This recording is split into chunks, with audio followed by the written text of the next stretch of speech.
Cuidemos a Chile. Conversa, difunde, actívate. Hola amigos, ¿cómo están? Gusto en saludarlos. Por favor, suscríbanse a nuestro canal Cuidemos a Chile y denle clic ahí a la campanita de notificaciones y así ustedes van a recibir videos de nuestra parte. A propósito del obispo Durán y asociados, quisiera hacer un poquito de historia. A principios del año 1900, específicamente en el año 1906, la primera iglesia metodista de Valparaíso, que era pastoreada por el reverendo Willis Hoover, sufre una división.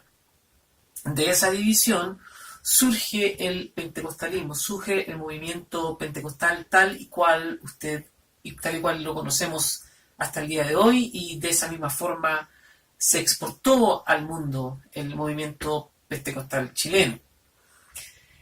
Por aquel entonces, a los que abrazaban la fe evangélica, a los que abrazaban el credo evangélico, se les decía de manera muy despectiva canutos.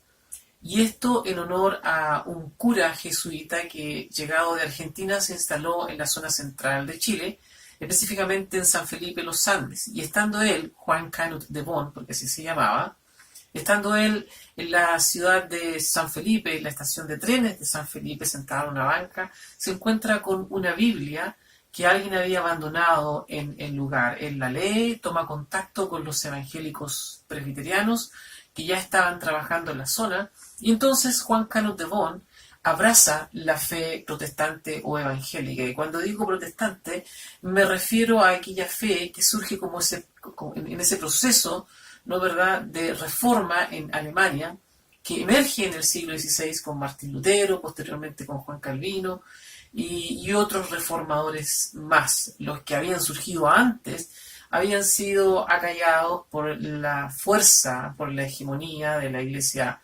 Católica Apostólica Romana. Pero Martín Lutero corrió mejor suerte, de tal forma que él clava sus 95 tesis ahí en la puerta de la iglesia de Wittenberg en Alemania. Pero bueno, volvamos al tema.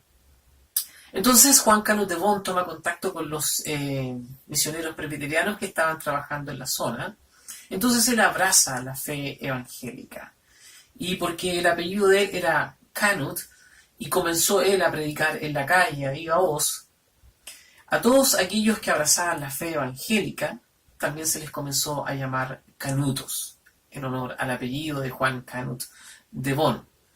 Ahora bien, cuando se produce esta división en la primera iglesia metodista de Valparaíso, no se produjo en forma tranquila. También se dieron algunos escándalos porque el movimiento que surge del metodismo, del metodismo criollo en Chile, es un movimiento que ponía énfasis en la experiencia personal, es un movimiento que ponía énfasis en los carismas. Por lo tanto, toda vez que se producían estas manifestaciones espirituales, los vecinos del sector aledaños a la iglesia metodista de Valparaíso solían decir: mira los canutos como bailan samba, quedó la samba canuta.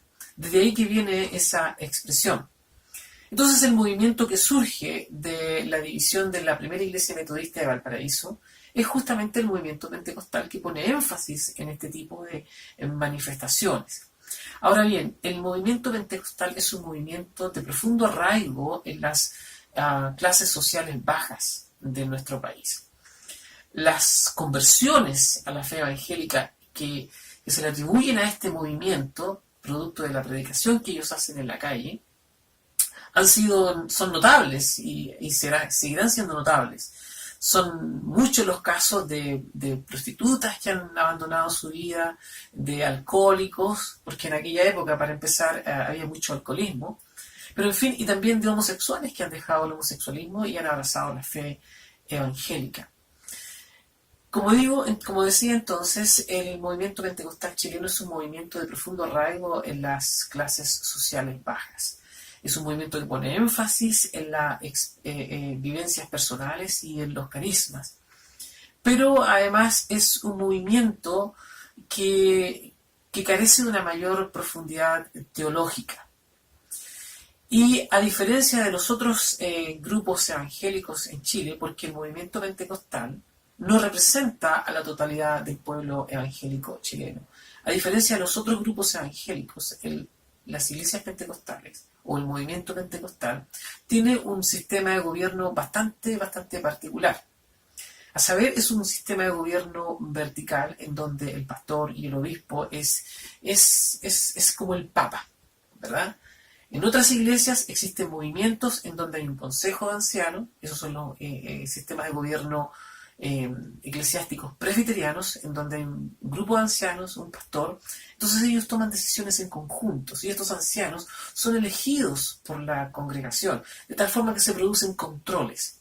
Y a esos pastores se les jubila a los 65 años, a esos pastores se les paga un sueldo. Lo mismo pasa con aquellos sistemas de gobiernos congregacionales en donde podemos decir que es una democracia plena. El gobierno presbiteriano es una democracia representativa. Pero en el caso particular de las iglesias pentecostales o del movimiento pentecostal, el sistema de gobierno es un sistema vertical, papal, en donde las decisiones importantes, las decisiones de peso, recaen sobre una persona. Entonces, el problema que se da en esta clase de movimientos es que los controles no son muy rigurosos. En nuestros hogares tenemos gastos comunes. Entre nosotros mismos vamos ayudando a cancelar y a poder administrar esta obra. Pase usted adelante, con fe, a depositar en este banco celestial. Recuerde que el Señor ama y bendice a los que dan con alegría. Pase a ofrendar, mis hermanos. Pero además del diezmo, quienes participan en las reuniones generales de la Catedral Evangélica son estimulados a ofrendar. En un ambiente envolvente y reiterativo, se solicita el dinero que en esta oportunidad debiera ser destinado a las obras del culto, para gastos de mantención, arreglos del establecimiento y otros.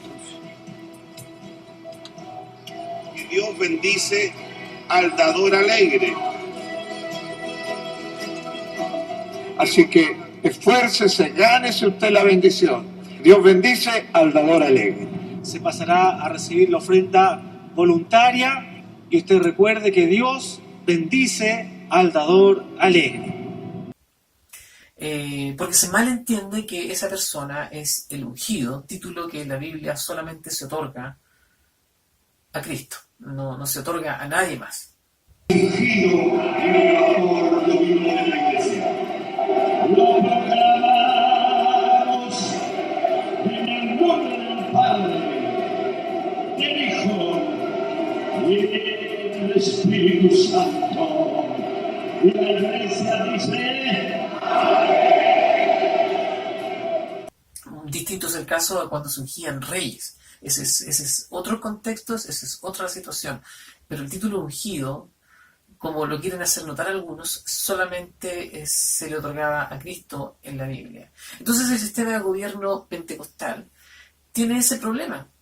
Tiene el problema de que no se pueden ejercer muchos controles, lo que eventualmente podría traducirse en un abuso de los dineros, lo que eventualmente podría traducirse en que, bueno, yo tengo la última palabra, u otro tipo de cosas. Pero reitero, el movimiento pentecostal no representa a la totalidad del pueblo evangélico y pese a lo mucho que se le quiere desprestigiar al pueblo evangélico hoy día a raíz de lo que pasó con el obispo Durán, tenemos que ser claros y enfáticos que eso pasó en esa iglesia. No significa que pase en todas partes del mundo o sectores evangélicos. La gran tragedia es que esto se hizo público y ha sido, la verdad, vergonzoso. Ahora, no podemos decir que todo lo que el mundo evangélico ha aportado al país es malo, porque no es así. De hecho, los evangélicos en Chile han participado en forma activa en todo el progreso y desarrollo de la nación. Mientras los evangélicos luteranos alemanes, provenientes de Alemania, se establecieron en el sur de Chile y prácticamente construyeron ciudades y participaron en forma activa de la política contingente de nuestro país, Los presbiterianos trabajaron en forma también activa en la política y también en la construcción de colegios y en hogares para niños. De hecho, uno de los colegios más antiguos que todavía funciona tiene un poco más de 150 años y es el Colegio Presbiteriano David Trumbull. Los metodistas, por otro lado, participaron en la primera construcción, ingenieros metodistas participaron en la primera construcción del primer ferrocarril chileno en Chile. Las iglesias evangélicas en general tienen un grado de éxito en el trabajo en las cárceles. Ninguna organización en Chile, sea esta gubernamental o no, tiene el éxito que tienen las iglesias evangélicas en el trabajo con reos, con gente que está en la cárcel. El nivel de reinserción en la sociedad es altísimo.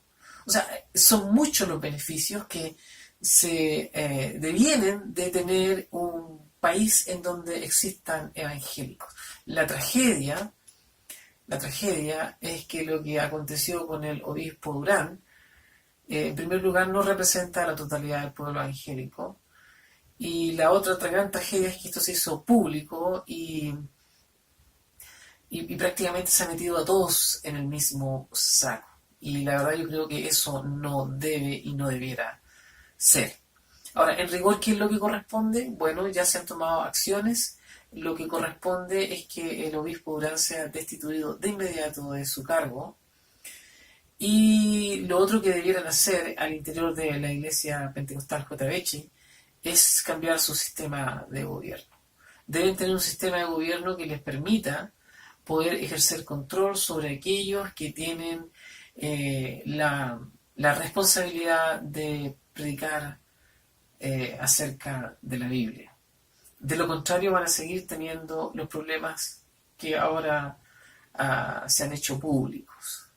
Entonces, a propósito, como dije al principio, a propósito del obispo Durán, quería hacer un poquito de historia y recalcar que la Iglesia Evangélica Pentecostal JBH no representa a la totalidad del pueblo evangélico. Los evangélicos en Chile, el mundo cristiano protestante en Chile, es mucho más que solo la Iglesia Pentecostal. Hoy día es muy fácil hacer leña del árbol caído, y puesto que el cristianismo les es incómodo a muchos, qué mejor, ¿verdad? Esto les cayó como anillo en el dedo. Hay quienes hablan del negocio de la fe. Lo encuentro bastante ofensivo, bastante violento. Y puesto que hoy día todos hablan se nos acusa de homofóbicos, xenófobos, islamofóbicos, ¿por qué no hablar de cristianofobia también? En fin, quería traerles esto a colación. Es una gran vergüenza lo que ha ocurrido, pero reiterar que el mundo evangélico no es solo la Iglesia Pentecostal JBH.